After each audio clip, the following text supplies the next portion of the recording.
Bismillahirrahmanirrahim. Assalamualaikum warahmatullahi wabarakatuh.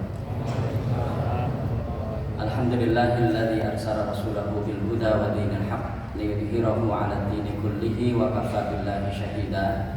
Asyhadu an la ilaha illallah wahdahu la syarikalah wa asyhadu anna Muhammadan 'abduhu wa rasuluh. Allahumma shalli wa sallim wa barik ala Muhammad wa ala alihi wa sahbihi wa man da'a bi da'watihi wa ihtada bi hadihi ila yaumiddin.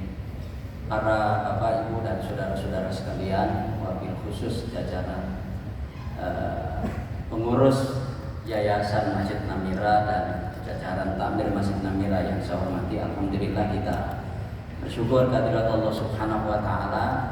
Malam hari ini Allah kembali mempertemukan kita dalam sebuah kajian offline, ya, bukan online, yang kita bersyukur kita bisa bertemu pada kesempatan ini, dan mudah-mudahan Allah Subhanahu wa taala segera menuntaskan kekuasaannya untuk bisa menyelesaikan pandemi yang sekarang masih berlangsung ini. Setahun setengah kalau nggak salah, ya, kita libur gitu ya. Jadi satu setengah tahun waktu yang saya kira cukup lama, dan alhamdulillah sekali lagi kita bisa bertemu pada kesempatan kali ini. Bapak Ibu sekalian, pada pertemuan perdana kesempatan ini di kajian hadis, saya akan menyampaikan satu hadis yang hadis ini sudah beberapa kali saya sampaikan di kajian subuh yang singkat itu di Masjid Namira, pernah saya sampaikan, dan di beberapa masjid yang lain. Apakah saya sampaikan secara utuh satu hadis itu atau saya barengkan dengan hadis yang lain, yang mudah-mudahan hadis ini menjadi pembuka kajian kita ini untuk kita, supaya kita bisa melakukan kebaikan ini dengan sebanyak-banyaknya. Jadi saya memberi judul hadis ini 5 rumus kehidupan. 5 rumus kehidupan. Ya. Bunyi hadis itu begini. Ini hadis yang cukup unik, karena hadis seperti ini dalam konteks seperti ini jarang. Hadis ini bukan sabda Rasulullah SAW, tapi hadis ini adalah nasihat malaikat Jibril kepada Rasulullah SAW. Ya, jadi nasihat malaikat Jibril kepada Rasulullah SAW. Saya baca dulu hadis ini keseluruhannya. Atani Jibril faqala. Ini kata Rasulullah, ini sabda Rasulullah. Jibril datang kepadaku kemudian berkata. Yang perkataan Jibril ini adalah nasihat kepada Rasulullah SAW, di mana ada 5 poin nasihatnya di situ itu. Nah, 5 poin nasihat itulah yang saya menyebutnya sebagai sebuah rumus kehidupan. Ya. Jibril mengatakan, faqala, Jibril berkata, ya Muhammad, ish ma syi'ta fa innaka mayyitun. Muhammad, hiduplah semaumu karena engkau akan mati. Wa ahbib ma syi'ta fa innaka mufariquhu. Cintailah sesukamu karena engkau akan berpisah dengannya. Wa'mal ma syi'ta fa innaka majziyun bihi. Dan berbuatlah sekehendakmu karena engkau akan mendapatkan balasannya. Mungkin ada salah ketik-ketik ya, bisa diperbaiki. Ya.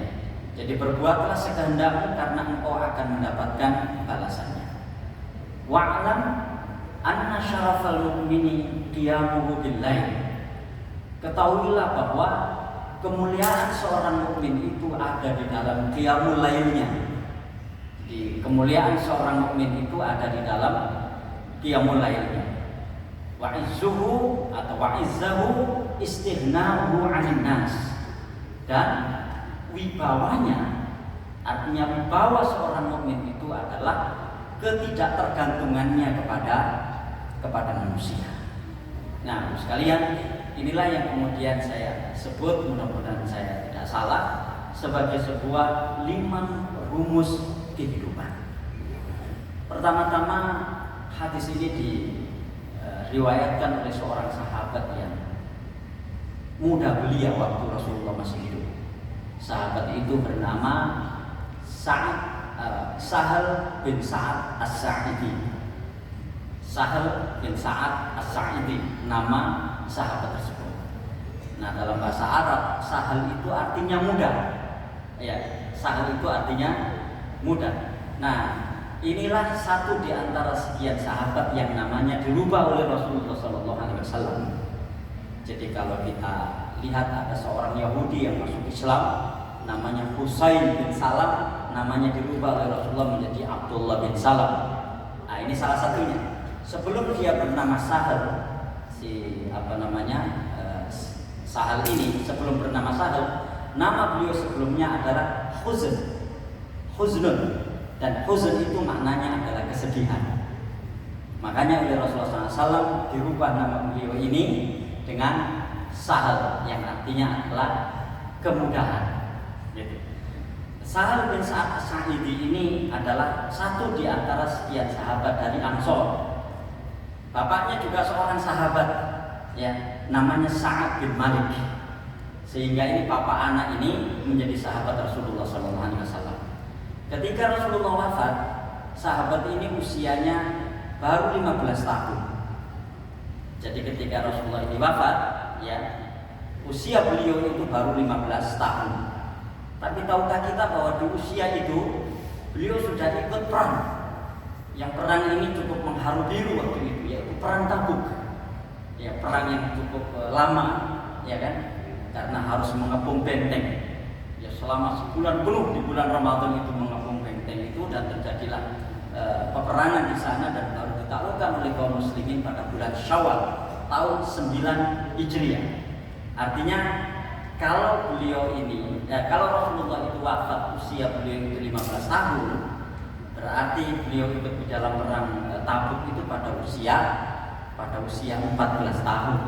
Karena Rasulullah itu meninggal wafat pada tahun ke-10 Hijriah, ya, atau ya menginjak 11 Hijriah, ya, karena beliau wafat pada bulan Rabiul Awal pada tahun ke-11 Hijriah. Ya, 14 tahun itulah usianya sudah ikut perang Tabuk. Dan kita juga perlu tahu bahwa pada usia 15 tahun itu beliau sudah meriwayatkan 188 hadis. Itu Sahal bin Sa'ad As-Sa'idi. Kalau saya baca biografinya itu beliau sepantaran dengan cucu Rasulullah yang bernama Husain, dan cukup akrab dengan Husain ini. Ya, jadi cukup akrab dengan Husain. Ini termasuk sahabat yang panjang umurnya, yang beliau wafat pada tahun 91 Hijriah di Madinah, dan beliau adalah sahabat terakhir Rasulullah SAW yang meninggal di Madinah.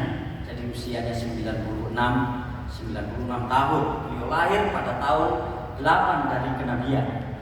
Ya, beliau lahir pada tahun ke-8 dari kenabian dan wafat pada tahun 91 Hijriah. Meskipun ada riwayat yang lain yang mengatakan bahwa beliau ini wafat pada tahun 88 Hijriah, tapi sebagian besar muarikhin, sebagian besar ahli sejarah menyebut wafatnya beliau itu pada tahun ke-91 Hijriah. Nah, sekalian, saya kira karena nama sahabat ini kira-kira kita juga kurang begitu familiar kan. Jadi Sahal bin Sa'ad As-Sa'idi, dan beliau ini banyak meriwayatkan hadis-hadis terkait dengan rumus-rumus seperti ini, rumus-rumus kehidupan seperti ini. Nanti saya akan sampaikan misalnya hadis tentang zuhud, ya, itu yang meriwayatkan adalah beliau. Jadi izhad fid dunya yuhibbukallah, wazhad fi aidin nas yuhibbukan nas. Itu dia yang meriwayatkan. Jadi zuhudlah terhadap dunia, Allah akan mencintaimu, dan zuhudlah atas apa yang ada di tangan manusia, niscaya manusia akan mencintaimu. Itu sahabat Sahal bin Sa'ad As-Sa'idi. Nah, di dalam hadis ini sekali lagi saya sampaikan, Rasulullah mendapatkan nasihat dari malaikat Jibril. Makanya bunyinya begini, atani Jibril. Ya. Jibril datang kepadaku. Terus kalian di dalam Al-Quran inilah malaikat yang paling banyak namanya disebut. Ya, kalau sebutan langsung Jibril, ya itu sebanyak 3 kali. Ya, sebanyak 3 kali di dalam Al-Quran. Tapi sering Jibril itu yang menggunakan nama yang lain disebut oleh Allah. Yang terkait dengan diutusnya Nabi Isa, Jibril disebut oleh Allah dengan Ruhul Qudus. Ya kan? Yang terkait dengan turunnya Al-Quran, Jibril itu disebut oleh Allah dengan Ar-Ruh. Ya, tanazzalul malaikatu war ruh. Gitu. Nazala bihi Ar-Ruhul Amin. Ya kan? Jadi kalau yang Jibril itu 3 kali. Nah, yang menggunakan Ruhul Qudus dan menggunakan Ruh itu sekitar 15 kali. Mungkin saya kira bisa dicek lagi di dalam Al-Quran. Nah, artinya apa? Artinya inilah sahabat yang paling banyak disebut di dalam Al-Quran. Karena memang, inilah malaikat yang paling banyak disebut di dalam Al-Quran. Karena memang beliau inilah yang bertugas untuk menurunkan Al-Quran dari Allah Subhanahu wa Ta'ala kepada Rasulullah Muhammad Sallallahu Alaihi Wasallam. Nah, yang terus terang menarik bagi saya hadis ini adalah malaikat ini memberikan nasihat kepada Rasulullah Sallallahu Alaihi Wasallam. Pikiran kita kan, bukankah beliau ini manusia termulia? Ya. Tapi kenapa kemudian diberikan nasihat yang kalau kita lihat isi nasihatnya itu, ya kan? Isi nasihatnya itu adalah nasihat yang memiliki konteks untuk manusia secara umum. Ya kan? Jadi bayangan saya itu begini, ini Nabi saja, ya, malaikat Jibril memberikan nasihat seperti itu, apalagi untuk kita. Artinya alangkah lebih butuhnya kita terhadap nasihat ini dibanding Rasulullah Sallallahu Alaihi Wasallam. Tentu Rasulullah adalah orang yang paling tahu tentang hakikat hidup di dunia dan akhirat, ya kan? Beliau juga yang paling tahu tentang manajemen cinta. Beliau juga yang paling tahu tentang ukuran amal perbuatan. Beliau juga yang tidak pernah meninggalkan qiyamul lail, ya kan? Sejak qiyamul lail ini disyariatkan. Dan beliau juga dikenal sebagai orang yang orang-orang lain banyak bergantung kepada beliau dan bukan beliau yang bergantung kepada orang lain. Tapi kenapa diberikan nasihat seperti itu? Ya kan? Nah, saya kira ini juga adalah untuk kita sesungguhnya, untuk umatnya yang barangkali, dan mungkin ini juga perlu menjadi koreksi buat kita semuanya. Jangan-jangan kita ini mengalami persoalan-persoalan di dalam 5 poin besar ini, ya, mengalami persoalan di dalam 5 poin besar ini. Nah, karena itu kita coba rinci satu persatu, ya. Ya Muhammad, ini yang pertama, ya. Aishma syi'ta fa'innaka mayyitun. Wahai Muhammad, hiduplah semaumu karena engkau akan mati. Sekalian, ini kan ngumbar, ya, tapi mengikat. Jadi seolah-olah kalau kita ada orang mengatakan seperti itu kan ngumbar, tapi mengikat gitu. Sakarapmu kan, engkau diangkatnya mati, gitu ya. Saya membayangkan ini Rasulullah dibegitukan gitu. Ya, ini nasihat kepada Rasulullah seperti itu. Kita lihat di situ disebut namanya, Ya Muhammad, gitu ya. Ya Muhammad, wahai Muhammad, aishma syi'ta fa'innaka mayyitun. Nah, kalau kata Muhammad ini menarik, ya, karena ada orang masuk Islam itu salah satunya karena Nabi Muhammad dan Nabi Isa. Waktu kuliah perdana di Ma'had Ali Namira ini, saya pernah menyampaikan ada seorang ahli matematika, profesor, ya, ahli matematika di Kanada yang sempat ditulis oleh Buya Ahmad Syafi'i Ma'arif di dalam Suara Muhammadiyah, ya, tentang ahli matematika yang namanya Gary Miller dari Kanada. Ini orang dikenal sebagai orang cerdas, pintar, tapi diperintahkan oleh gereja waktu itu untuk menjadi misionaris, untuk mencari kelemahan-kelemahan Al-Quran dibukalah Al-Quran. Nah, terkait dengan ini dia kaget.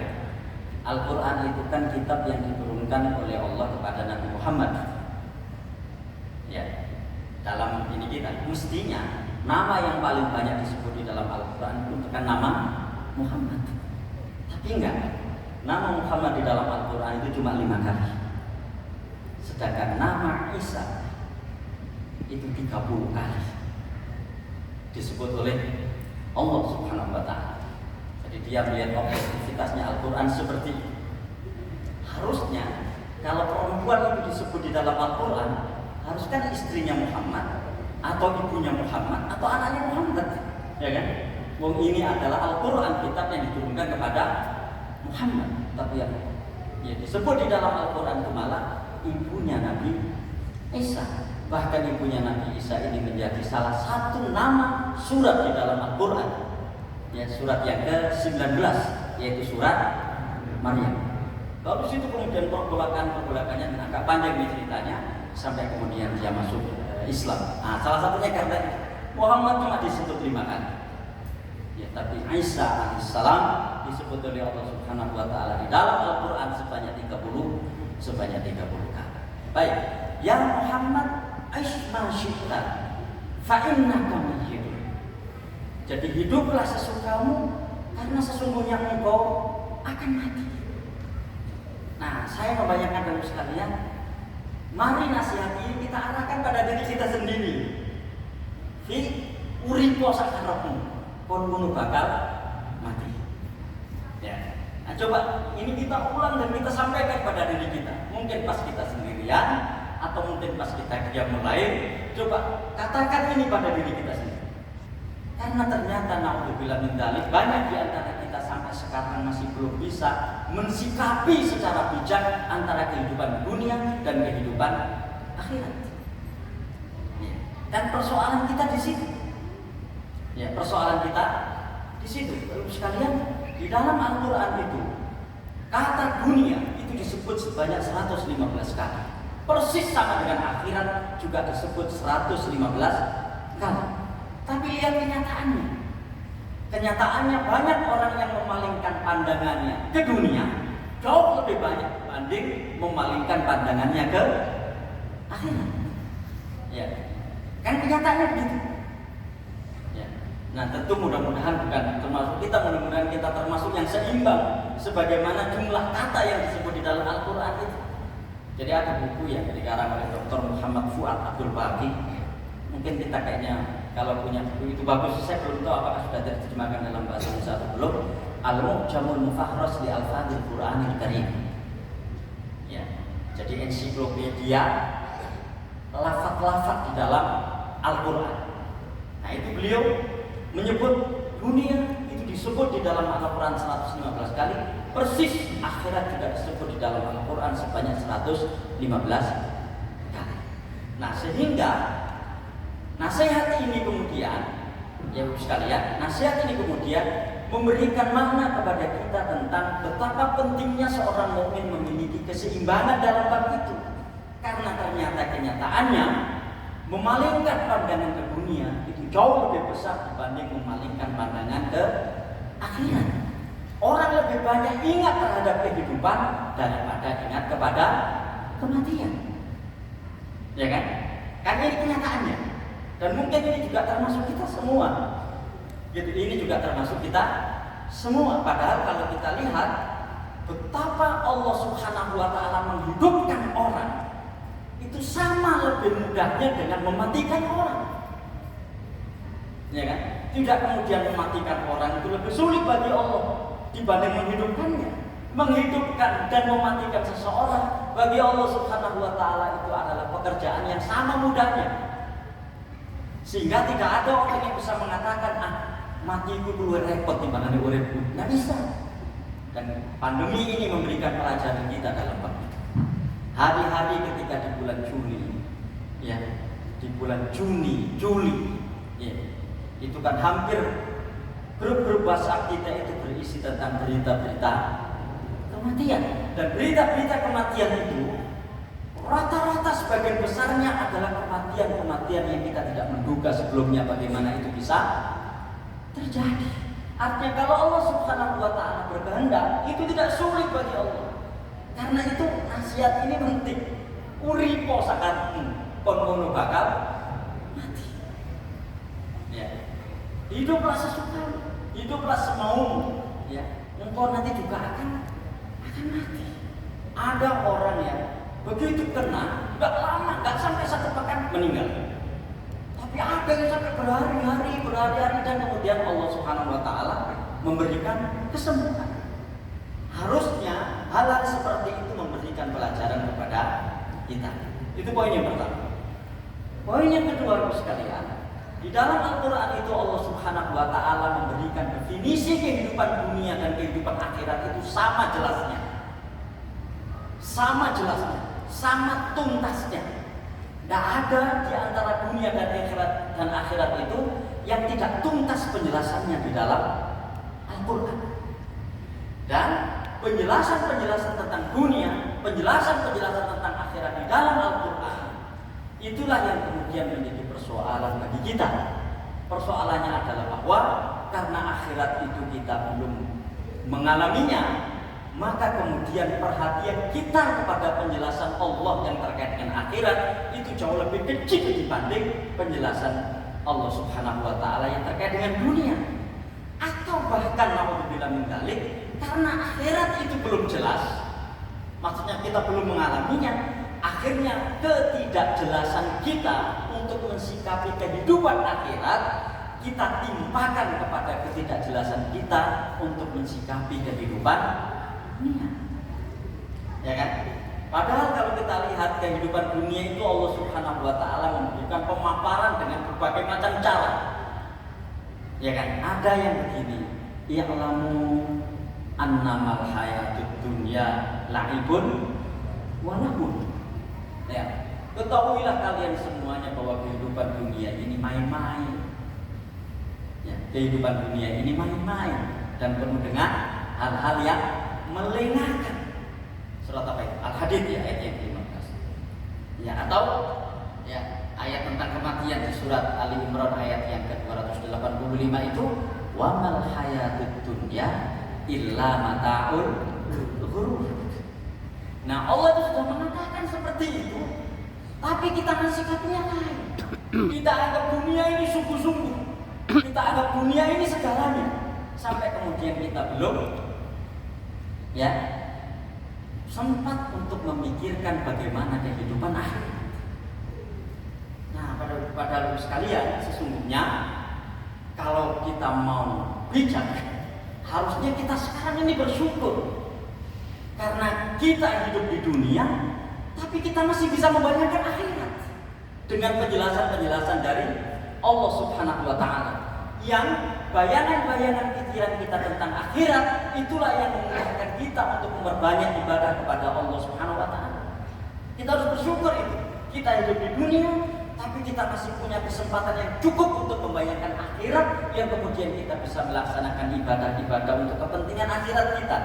Bayangkan ketika nanti kita di akhirat, kita sudah tidak ada lagi waktu untuk membayangkan kehidupan dunia, karena dunia ini sudah tidak ada lagi. Sehingga orang-orang yang menyesal kepengen dikembalikan ke dunia lagi, wah itu tidak bisa. Ya itu tidak bisa. Makanya Jibril mengatakan, "Uripo sakarepmu, kon ngono bakal mati."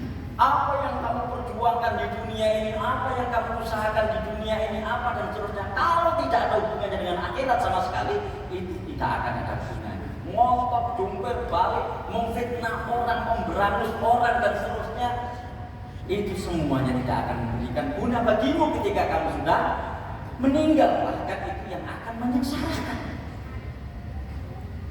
Artinya, bayangkanlah, alhamdulillah yang menggunakan ini kita lakukan. Bayangkanlah ketika kita merampas hak orang, ya kan? Bayangkan saat itu bahwa di pelupuk mata kita itu ada kehidupan akhirat. Menurut saya kok kita tidak jadi melakukannya. Ya. Bayangkanlah kemudian ketika kita mau mendolimi orang, terus kita ingat akan hidup setelah mati, kok sepertinya kita tidak jadi melakukannya. Itulah pesan pentingnya di sini. Ya, itulah pesan pentingnya di sini. Dan pesan penting itu ternyata disampaikan oleh orang yang paling penting dalam kehidupan kita, yaitu Rasulullah SAW. Disampaikan oleh malaikat Jibril, "Aish ma syi'ta fa innaka mayyitun." Ya, istilahnya nyambut gawe sakarepmu, ya tingkah pola sakarepmu dan seterusnya, kon mene yo bakal akan mati. Nah, sekalian, saya kira ini yang menarik buat kita semuanya. Dan ketika kemudian orang memahami nasihat ini, pertama-tama yang harus dia lakukan adalah bagaimana dia memiliki sifat bijak terhadap dua kehidupan ini, kehidupan dunia dan kehidupan akhirat. Ya Muhammad, isma syi'ta fa innaka mayyit. Yang kedua, wa ahbib ma syi'ta fa innaka mufariquh. Cintailah sesukamu karena engkau akan berpisah dengannya. Ya, cintailah sesukamu karena engkau akan berpisah dengannya. Jadi kalau saya mencintai istri saya misalnya, ada dua kemungkinan. Saya akan meninggalkannya terlebih dahulu, atau dia yang akan meninggalkan saya terlebih dahulu. Dan itu sebuah kepastian. Ya, seseorang ketika mencintai jabatannya, ya, ada kalanya jabatannya yang akan meninggalkan dia terlebih dahulu, atau dia yang akan meninggalkan jabatan itu terlebih dahulu. Ya, kalaupun toh tidak ada pensiun, misalnya dia akan pegang jabatan itu terus menerus, tapi ada kematian yang akan memisahkan dia dari jabatannya itu. Maka cintailah sesukamu, ya, cintailah karena engkau akan berpisah dengannya. Artinya tidak ada cinta yang abadi di dunia ini. Ya. Karena tidak ada cinta yang abadi, maka hendaklah kita mencintai sesuatu itu ya sedang-sedang saja. Jangan sampai cinta kita kepada jabatan kita itu kemudian kita sampai mabuk kepayang. Atau jangan sampai cinta kita kepada perempuan atau kepada istri kita itu memiliki makna mabuk kepayang. Jangan. Karena apa? Karena fa innaka mufariquh. Kamu nanti akan berpisah dengannya. Nah, sekalian, itulah sebabnya. Dan na'udzubillah min dzalik, mudah-mudahan kita dilindungi oleh Allah Subhanahu wa taala dari cinta buta yang berlebihan seperti itu. Sejauh apa kekuatan cinta kepada seseorang, kalau dia tidak bisa mengendalikannya, sejauh itu pula stres yang akan dia derita manakala dia berpisah dengan orang itu. Ya. Nah, begitu pula tentang dunia. Sejauh apa gitu ya cinta kita kepada satu jabatan, maka sejauh itu pula post power syndrome yang akan terjadi ketika jabatan itu kita lepaskan atau ketika jabatan itu dicabut. Makanya kalau ada orang kemudian sampai naudzubillah min dzalik pingsan atau naudzubillah min dzalik sampai pikirannya akaoa ketika jabatan melepasnya dan seterusnya, ya, sehingga kemudian harus sama saja gitu menilainya, standar saja. Kenapa? Karena bagi seorang mukmin kecintaan pertama dan utama itu kepada Allah Subhanahu wa taala. Ya. Nah, sekalian, inilah manajemen cinta. Makanya apakah Rasulullah tidak sedih ketika Khadijah itu wafat? Sedih sampai menangis. Dan kemudian tahun wafatnya Khadijah, tahun wafatnya Abu Thalib itu disebut Amul Huzni, tahun kesedihan. Ya kan? Tapi kesedihan beliau itu tidak sampai kepada menjurus hal-hal yang kemudian bernama an-niyaha. Ini dalam bahasa akidah. Jadi kesedihan yang berlebihan sampai membuat gerakan-gerakan yang di luar nalar pikirannya. Dalam tradisi jahiliyah itu niyaha itu misalnya memukul-mukul pipi gitu ya, menjambak-jambak rambut, merobek-robek baju ketika ada orang yang dicintainya meninggal, teriak-teriak yang histeris dan seterusnya, ya. Nah, itu makanya hati-hati dengan kata-kata cinta ini, karena kata-kata cinta itu juga pada saatnya akan menjerumuskan kita kalau kemudian kita salah ya di dalam bersikap terhadap cinta itu sendiri. Ya, makanya di ayat yang keberapa itu 165 dari surat Al-Baqarah Allah berfirman, wa minan nasi may yattakhidhu min dunillahi andada yuhibbunahum ka hubbillah walladzina amanu asyaddu hubban lillah.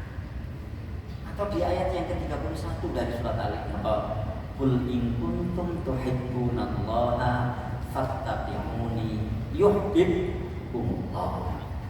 Cinta-cinta seperti itulah yang sesungguhnya perlu kita tanamkan pada diri kita. Yang lainnya, nah itu ada perkataan Ali bin Abi Thalib, ahbib habibaka haunan ma asa an yakuna baghidaka yauman ma wa abghid baghidaka haunan ma asa an yakuna habibaka yauman ma. Ya. Jadi ahbib habibaka, cintailah orang yang engkau cintai. Haunan ma, ya sedang-sedang saja. Asa an yakuna baghidaka yauman ma. Jangan-jangan suatu ketika dia nanti yang akan menjadi musuhmu.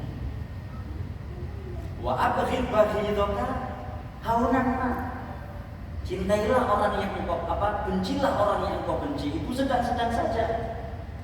Asa an yakuna habibaka yauman ma. Mungkin suatu ketika orang itu akan engkau cintai. Itu hakikat cinta kepada makhluk itu seperti itu. Ya. Apalagi kemudian di sini ada kalimat yang menurut saya sangat menarik untuk kita cermati bersama. Fa innaka mufariquhu. Engkau nanti akan berpisah dengannya. Ya. Apakah engkau yang akan meninggalkannya atau dia yang akan meninggalkannya? Dan itu pasti. Tapi cinta kepada Allah Subhanahu wa taala itu akan kita bawa sampai ke akhirat nanti. Karena itulah cinta-cinta kita kepada selain Allah Subhanahu wa taala haruslah kita jadikan sebagai sarana dan pijakan untuk mencintai Allah. Kapan kita cinta kepada istri kita, yang cinta kita itu bisa mengarah kepada cinta kepada Allah, kita didik istri kita dengan pendidikan yang baik. Ya, kita ajak beribadah kepada Allah Subhanahu wa taala secara baik, karena kecintaan seperti itulah nanti yang akan membuahkan kecintaan kepada Allah Subhanahu wa taala, yang karenanya Allah ridho kepada kita berdua, kepada kita dan istri kita. Begitu pula kapan cinta kita kepada anak kita. Bukan kita penuhi dengan berbagai macam fasilitas yang mereka butuhkan. Bukan. Itu salah satu sarana. Tapi yang terpenting adalah bagaimana kita mengajak mereka untuk mencintai Allah Subhanahu wa taala secara bersama-sama, melaksanakan berbagai macam kewajiban kepada Allah Subhanahu wa taala, sehingga karena tensi ibadah kita itu sama dengan anak-anak kita, maka dengan begitu mudah-mudahan Allah Subhanahu wa taala ridho kepada kita dan ridho kepada anak-anak kita. Lihat bagaimana doanya Nabi Ibrahim ketika dia cinta kepada anaknya. Rabbi ja'alni muqimas sholati wa min dzurriyyati. Ya Allah ya Tuhanku, jadikanlah aku termasuk orang-orang yang menegakkan sholat dan juga anak-anak keturunanku. Surat Ibrahim ayat yang ke-40. Atau lihatlah orang-orang yang disebut oleh Allah sebagai ibadur rahman di surat Al-Furqan. Ya kan, di ayat yang ke-74 doa mereka adalah walladzina yaquluna rabbana hab lana min azwajina wa dzurriyyatina qurrata a'yun waj'alna lil muttaqina imama. Yang kita insyaallah sudah hafal semuanya doa itu. Ya. Jadi wa ahbib ma syi'ta fa innaka mufariqu.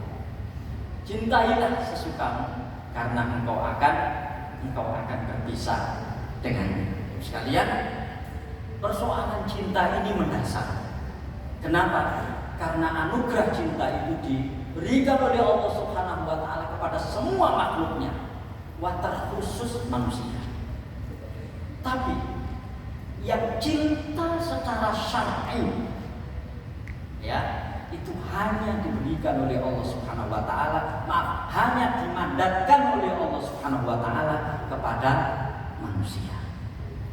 Kalau cinta dengan makna yang umum, semua makhluk dianugerahkan oleh Allah Subhanahu wa taala cinta. Tapi cinta yang secara syar'i atas perintah dan aturan Allah Subhanahu wa taala hanya dimandatkan kepada manusia. Ya kan? Sehingga kalau ada binatang yang mau berhubungan, dia nggak perlu ucap kokol terlebih dahulu. Tapi manusia harus ucap kokol. Dan karena itu kalau kita lihat di dalam Al-Quran, cinta yang terkait dengan masalah ini yang dianugerahkan oleh Allah Subhanahu wa taala kepada manusia ini disebut di dalam Al-Quran dengan wa min ayatihi. Ya, sering kita dengarkan itu di dalam cara menikah ya. Wa min ayatihi an khalaqalakum min anfusikum azwajan litaskunu ilaiha wa ja'ala bainakum mawaddatan wa rahmah inna fi dzalika laayatin liqaumin yatafakkarun. Ya, seperti itu. Ya. Jadi wa ahbib ma syi'ta fa innaka mufariqu. Nah, sekalian, saya kira masing-masing kita ini akan bisa mengukur kadar cinta kita ini. Cinta pada suami, cinta pada istri, cinta pada anak, cinta pada pekerjaan, cinta pada jabatan, cinta kepada kekayaan, dan seterusnya. Kita masing-masing yang bisa mengukurnya karena kitalah yang melakukannya. Kita lihat di situ, kira-kira cinta-cinta kita ini bisa berbuah manis atau tidak di hadapan Allah Subhanahu wa taala. Kan sesungguhnya hanya itu kita di dunia ini, hidup kita kan. Apa yang kita inginkan di dunia ini kalau bukan berita Allah Subhanahu wa taala dan surganya nanti? Ya kan? Mau apa yang kita inginkan sebagai finishing tune atau jalan terakhir yang mau kita raih di dunia ini kalau bukan kebahagiaan akhir? Itulah makanya malaikat Jibril memberikan nasihat kepada Rasulullah tersebut, dan saya kira Rasulullah kemudian menyampaikannya kepada kita lewat hadis ini. Berarti ini juga untuk kita. Wa'mal ma syi'ta fa innaka majziyun bihi. Ya. Jadi berbuatlah sekehendak karena engkau akan mendapatkan balasan. Di dalam Al-Quran itu kalau kita lihat ada tahapan-tahapan orang itu beramal. Dari tahapan yang umum sampai kepada tahapan yang khusus, yang fokus. Di ayat yang ke-54, ayat yang ke-84 dari surat Al-Isra, di situ Allah Subhanahu wa taala berfirman, Kullun ya'malu ala syakiratihi farabbukum a'lamu biman huwa ahda sabila. Katakan Muhammad, setiap orang itu akan beramal sesuai dengan bentuknya, sesuai dengan bakat dan kecenderungannya. Farabbukum a'lamu biman huwa ahda sabila. Maka Rabb kalian, ya, itu yang paling tahu siapa di antara mereka itu yang paling lurus jalannya dari amal-amal itu. Artinya pada dasarnya fitrah manusia itu beramal, fitrah manusia itu bekerja. Tapi Allah kemudian melanjutkan firman-Nya dengan mengatakan farabbukum a'lamu biman huwa ahda sabila. Maka Rabb kalian itu yang paling tahu tentang siapa yang paling lurus jalannya. Makanya ibu sekalian, ya kalau kita lihat sekarang ini gitu ya, istilahnya kan beramallah sesukamu. Makanya kita beramal sesuka kita. Fa innaka majziyun bihi. Lagi-lagi ini sebagaimana yang pertama tadi. Jadi seolah-olah diumbar tapi kemudian diikat. Ya kan? Seolah-olah diumbar kemudian diikat. Dan karena itu bayangkanlah di setiap perbuatan yang kita lakukan itu ini. Lakukan sesukamu, berbuatlah sesukamu, karena sesungguhnya engkau akan mendapatkan balasannya. Dan bahkan kalau kita lihat di dalam Al-Quran, begitu balasan-balasan amal ini detail, rinci. Di 2 ayat terakhir dari surat Az-Zalzalah kita sudah hafal semuanya. Kama ya'mal mithqala dzarratin khairan yarah wa may ya'mal mithqala dzarratin syarran yarah. Ya. Jadi atau nasihatnya Luqman itu kepada putranya, surat Luqman ayat yang ke-16 itu. Ya bunayya, innaha in takum mithqala habatin min khardalin fatakun fi sakhratin aw fis samawati aw fil ardi ya'ti bihallah. Wahai anakku tersayang, seandainya saja ada biji sawi yang sangat kecil yang itu ada di tengah-tengah padang pasir, biji yang kecil itu, atau berada di pojok langit, atau berada di tengah-tengah bumi, ya'ti bihallah, biji yang kecil itu akan dihadirkan di hadapan Allah Subhanahu wa ta'ala. Itu fa'innaka majziyun bih. Karena itu di dalam Al-Quran banyak sekali kita jumpai ayat-ayat yang terkait dengan persoalan itu. Nah, sekalian, ada satu hal, satu amalan yang harus kita jauhi. Tentu di samping amal-amal kemaksiatan dan seterusnya, yaitu persepsi bahwa yang kita lakukan ini baik, tapi ternyata di sisi Allah Subhanahu wa ta'ala tidak ada artinya. Kenapa? Karena ternyata ini nanti akan terjadi. Qul a'unabbi'ukum bil akhsari hal nabbi'ukum bil akhsarina a'mal alladzina dhalla sa'yuhum fil hayatid dunya wa hum yahsabuna annahum yuhsinuna sunnah. Siapa orang-orang yang rugi amal perbuatannya dalam kehidupan dunia? Yaitu mereka-mereka yang tersesat amal usahanya, sementara dia menyangka yang dikerjakannya itu baik. Dia menyangka yang dikerjakannya itu baik. Sekalian, ada persoalan menarik dalam kehidupan kita ini. Begitu orang itu punya sesuatu, biasanya tolok ukur akan sesuatu itu tidak dia patuhi lagi. Ya. Contohnya begini, ada orang yang punya kuasa, ya kan? Ada orang punya kuasa.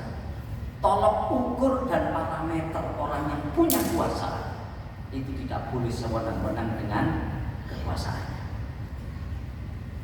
Tapi lihatlah betapa banyak kita jumpai kisah-kisah di dalam Al-Quran, orang-orang yang punya kuasa tapi kemudian melupakan parameter dan tolok ukur tentang kekuasaannya itu, dan kemudian dia berbuat zalim kepada orang-orang yang dipimpinnya.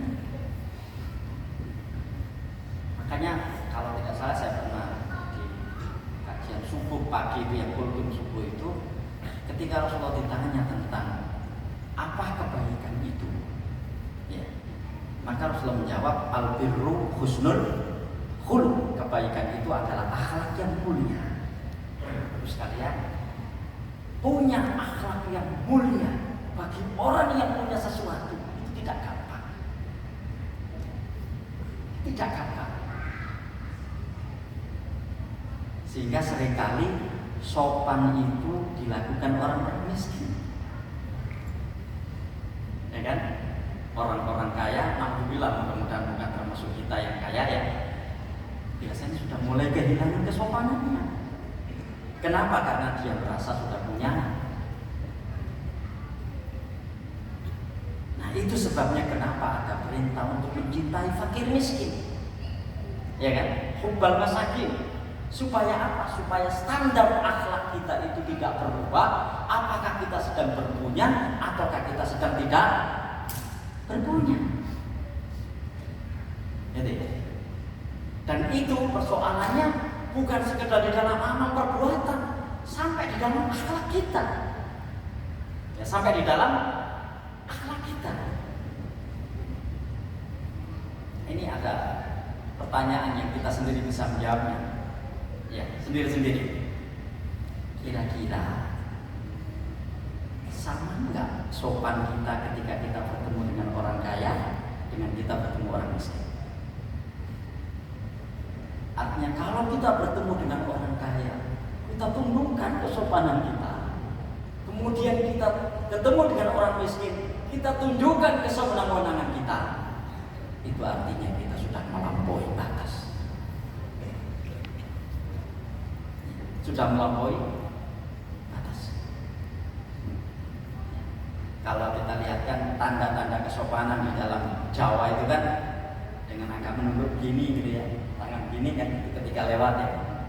Kira-kira sama enggak itu kita lakukan ketika kita melewati orang kaya dengan kita melewati orang miskin? Kira-kira kita tanya pada diri kita masing-masing saja. Kenapa? Karena munculnya ini pertama-tama ada dalam perasaan kita. Dan mari kita koreksi diri kita sendiri-sendiri dalam bab ini. Perasaan apa yang bergejolak di dalam diri kita ketika kita bertemu dengan orang berpangkat? Perasaan apa yang bergejolak di dalam diri kita ketika ketemu dengan orang yang tidak berpangkat? Kira-kira apa? Kalau ternyata ada perbedaan, ketemu orang berpangkat kelihatan nunduk-nunduk, gitu misalnya, ya, ketemu orang tidak berpangkat, justru dia yang menyuruh dia untuk nunduk-nunduk kepada kita. Berarti saat itu kita sedang melampaui batas. Dan memang ini tidak gampang. Ya, kita koreksi diri kita masing-masing dalam bab ini. Karena tentu dalam bab ini tidak ada yang bisa mengklaim bahwa saya atau kita yang lebih baik dari yang lainnya.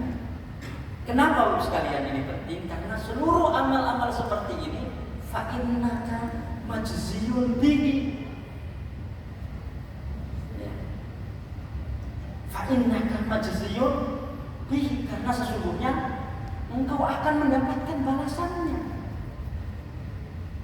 Itu sebabnya akhlakul karimah itu bukan persoalan mudah. Dan karena itu inilah yang disematkan oleh Allah Subhanahu wa taala kepada Rasulullah SAW sebagai makhluk termulia. Fa innaka la'ala khuluqin azim.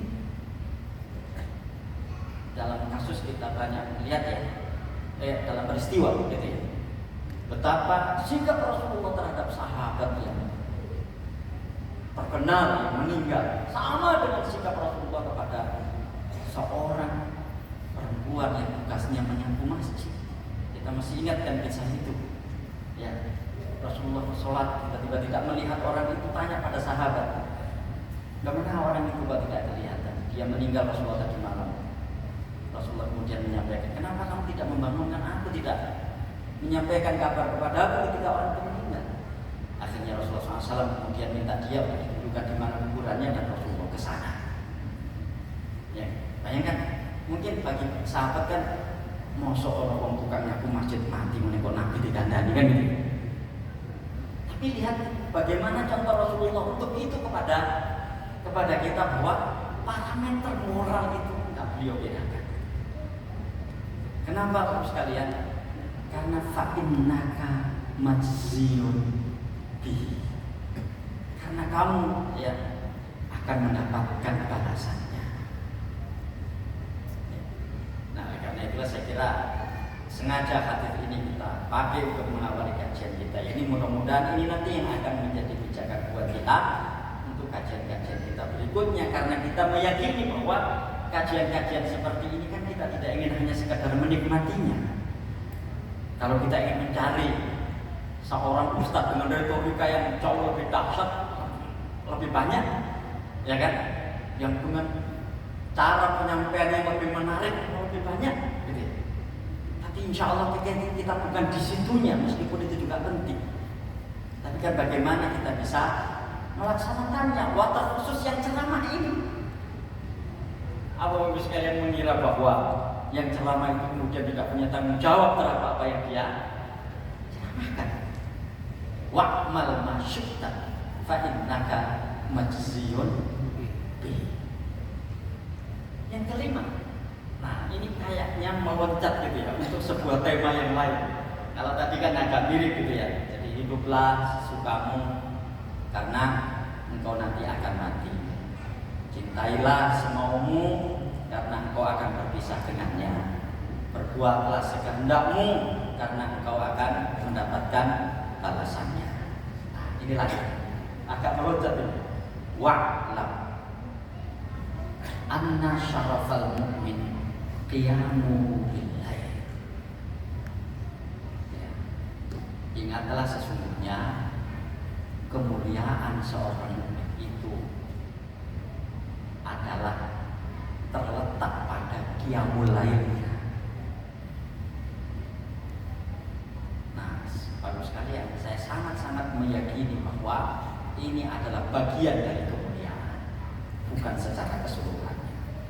Tapi yang menarik adalah bahwa bagian kemuliaan itu ditujukan kepada satu ibadah, yang itu bukan ibadah wajib. Ya kan? Ini adalah ibadah sunnah. Tapi sekalian, karena ini disampaikan kepada Rasulullah SAW, qiyamul lail bagi Rasulullah itu wajib. Jadi Rasulullah itu mewajibkan qiyamul lailnya bagi dirinya dan tidak mewajibkan kepada umatnya. Ya kan? Tidak mewajibkan kepada umatnya. Nah, sekalian, ada beberapa keistimewaan qiyamul lail ini dalam ketika diturunkan sebagai sebuah syariat. Pertama, qiyamul lail itu lebih dulu diturunkan daripada sholat 5 waktu. Ada yang mengatakan qiyamul lail ini diturunkan oleh Allah Subhanahu wa taala pada tahun pertama diutusnya Rasulullah SAW dengan turunnya surat Al-Muzammil.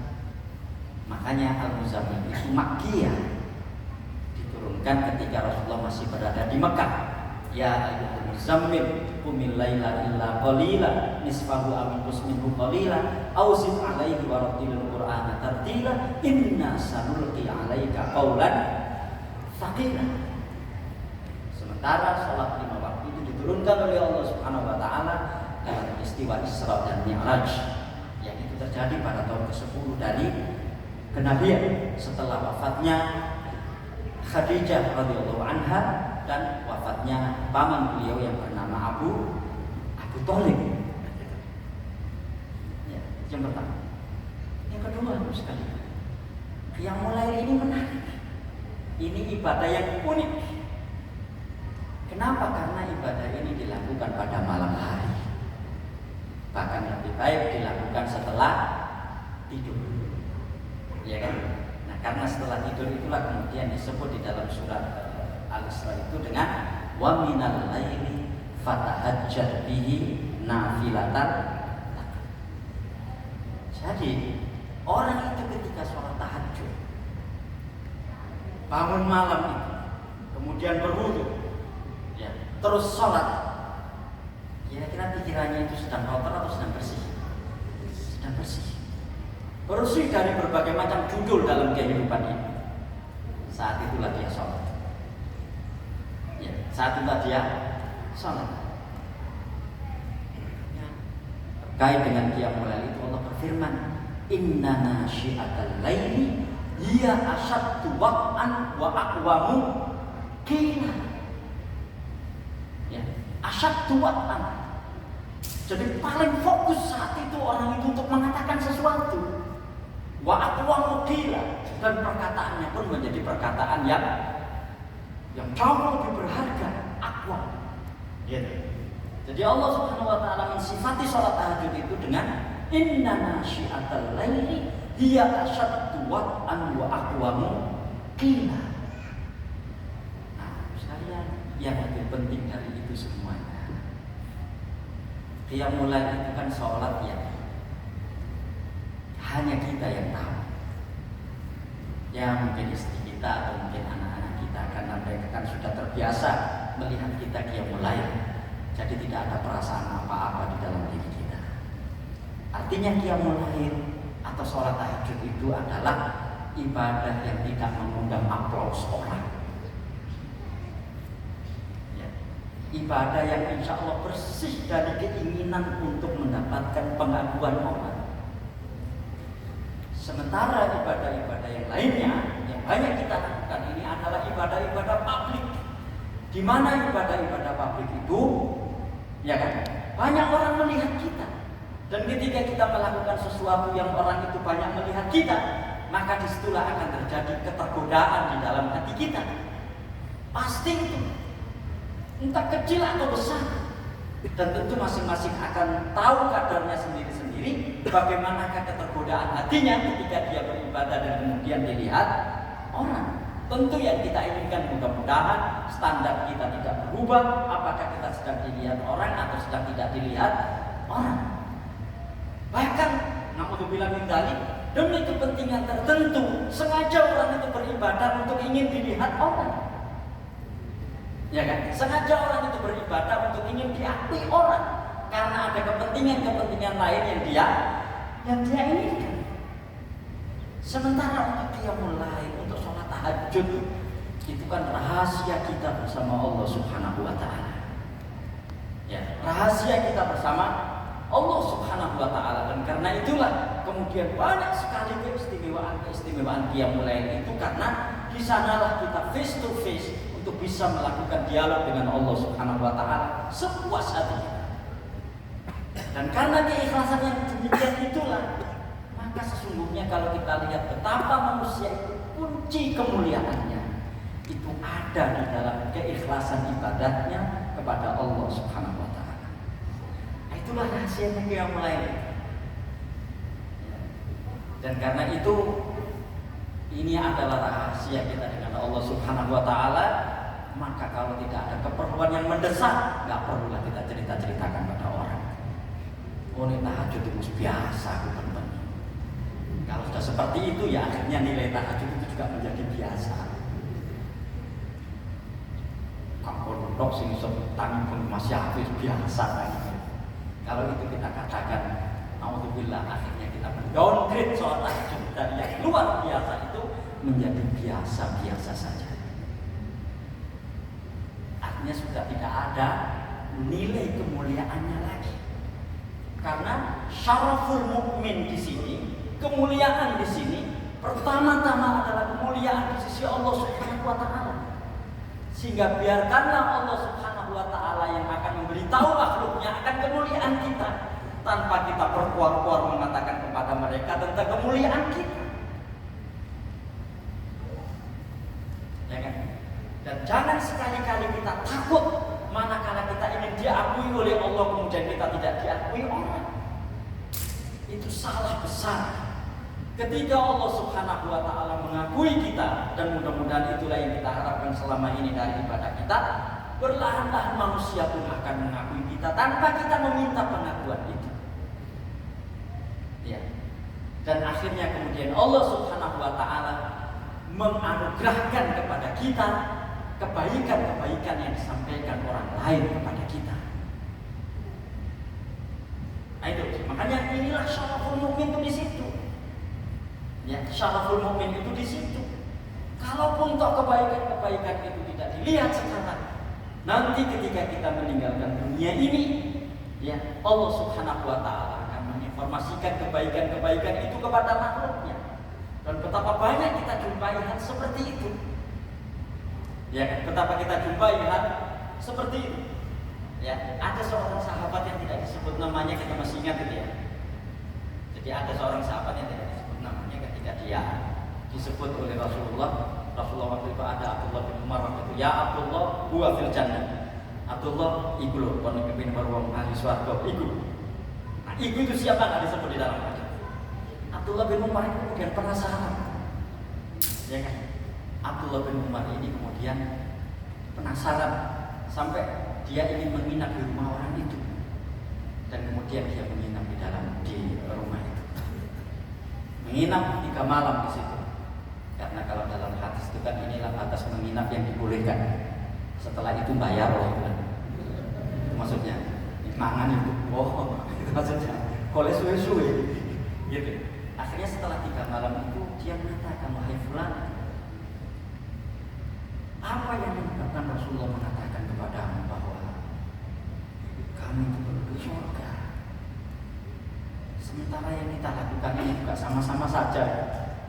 Waktunya kamu, waktunya sholat, waktunya tilawah, waktunya seterusnya. Nggak ada perbedaan antara apa yang dilakukan oleh Abdullah bin Umar dengan yang dilakukan oleh orang ini. Jadi antara apa yang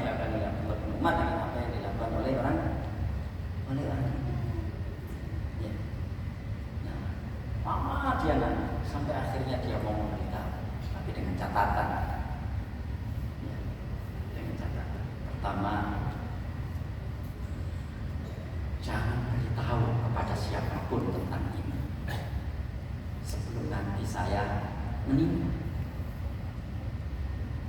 Ya, sebelum nanti saya meninggal. Dan sekalian, ternyata memang itulah yang terjadi. Abdullah bin Umar baru memberitahukan ini setelah orang ini meninggal. Dan apa itu rahasianya disebut Rasulullah sebagai penduduk surga itu karena ketika menjelang tidur dia selalu melihat hatinya masih adakah kesalahan dan kebencian kepada orang, masih adakah kesalahan kepada orang. Kalau masih ada, dia tidak akan bisa tidur sebelum dia mendapatkan ridho dari orang yang dia benci dan orang yang dia berbuat kesalahan. Makanya sampai sekarang kita nggak pernah tahu siapa nama dari sahabat ini. Misalnya, nah sekalian, apakah kemudian yang beramal secara terang-terangan juga bisa ikhlas? Oh bisa, ya bisa. Tetapi memang Bapak sekalian, ikhlas di saat terang-terangan itu kan tidak mudah. Ya kan, tidak mudah. Sekali lagi tidak mudah. Bisa. Abu Bakar ketika di dalam perang Tabuk ditanya, siapa yang mau berinfak? Sahabat ngacung kok saya, kan berarti tahu. Utsman ngacung, Abdurrahman bin Auf ngacung, Umar bin Khattab ngacung, Abu Bakar ngacung sebagai donatur di dalam perang Tabuk. Apakah mereka tidak ikhlas? Mereka ikhlas. Bisa. Gitu.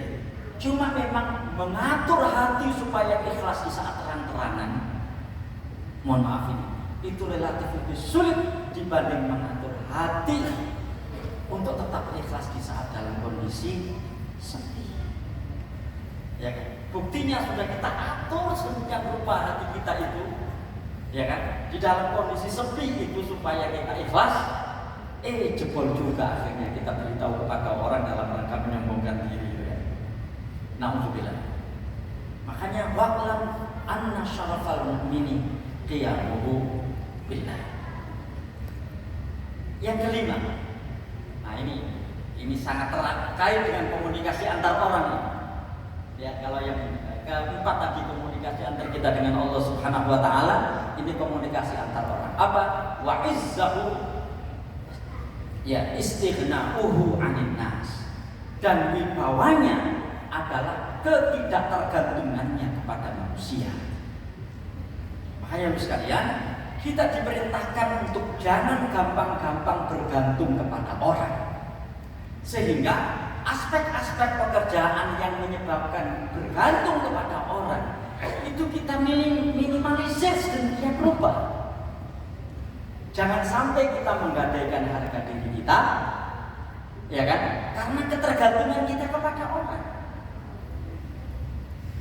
Mohon maaf kalau saya salah, ya mohon maaf. Ketika saya berhutang kepada orang lain, saya saat itu menggadaikan harga diri saya kepada orang itu, atau menggadaikan diri saya bahkan kepada orang. Jelas di bawah saya, ya kan, akan jatuh di depan orang yang saya hutangi itu. Siapa? Pak Rafi, hutang aku. Nah, gitu kan. Itu sebabnya kenapa jangan sekali-kali hutang kecuali dalam kondisi darurat. Apalagi punya hobi hutang. Ya, sampai ada hadis, ada doa, kita berlindung kepada Allah dari banyak hutang, ya kan? Wa'udzu bika min ghalabatid daini wa qahrir rijal. Ya kan? Jadi, dan aku berlindung kepada Allah Subhanahu wa taala dari banyaknya hutang dan pemaksaan orang. Artinya ketika kita berhutang, kita sudah tidak merdeka di depan orang yang kita hutangi itu. Dan itu sebabnya kenapa di dalam Al-Quran kalau kita lihat, mungkin salah satunya karena bab ini, ayat yang paling panjang diungkap oleh Allah dalam Al-Quran itu bukan ayat sholat, bukan ayat zakat, bukan pula ayat haji. Ayat tentang utang piutang, detail sekali. Yaitu surat Al-Baqarah ayat yang ke-282 282, satu halaman penuh.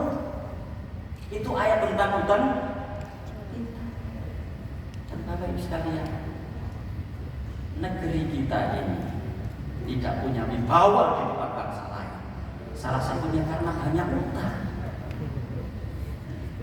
Tercatat di Bank Indonesia itu hari ini, tidak tahu sudah nambah atau belum ya, itu 418 miliar dolar, atau ya kan setara dengan 5.935 triliun. Kalau penduduk Indonesia itu 250 juta, maka per kepala ini kita ini itu menanggung utang 23.740.000. Soalnya kota itu, ya, bayangkan. Dan karena itulah kemudian kita ini nggak punya wibawa. Jangankan wibawa di depan negara-negara besar seperti Amerika, seperti China, di depan negara-negara tetangga kita yang relatif mereka itu lebih sedikit penduduknya, wibawa kita itu juga tak begitu di oleh mereka, ya kan? Ya alhamdulillah sekarang sudah reda. Beberapa tahun yang lalu Malaysia itu kan itik-itik untuk mengambil beberapa pulau kita itu ya, Ligitan, Sipatan dan seterusnya waktu itu ya. Dan terus kalian dalam skala kecil, skala orang yang kita ini sama. Begitu orang itu punya hutang kepada orang lain, dia telah menggadaikan harga dirinya sebagian dan tidak secara keseluruhan.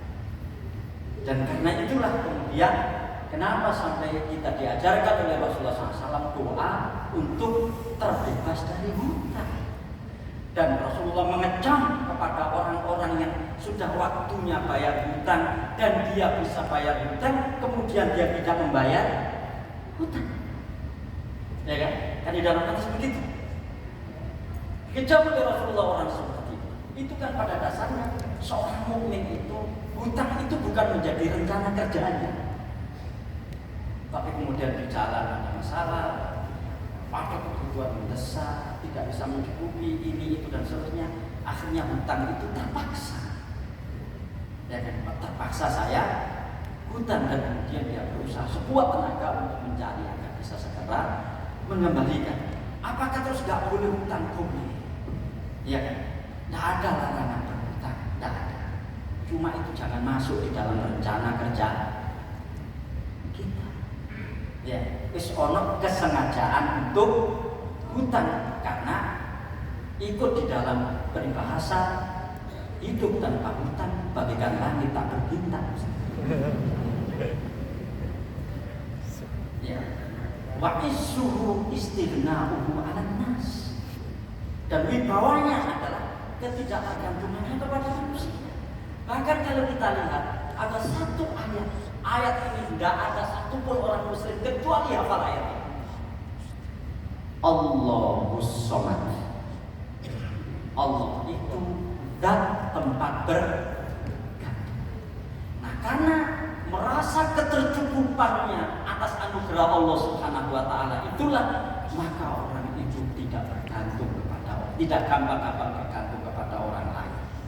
Karena qanaah dan ketercukupannya atas anugerah Allah itulah sehingga dia tidak gampang-gampang merengek-rengek dan bergantung kepada orang lain, karena dia memahami bergantung kepada orang lain itu akan menurunkan wibawa dan harga dirinya serta kemerdekaannya. Sementara ketika bergantung kepada Allah Subhanahu wa taala, di samping itu untuk menunaikan amanat akidah dan ibadahnya, itulah sesungguhnya yang akan menjadi kemuliaan bagi dirinya. Assalamualaikum warahmatullahi wabarakatuh. Terima kasih disampaikan.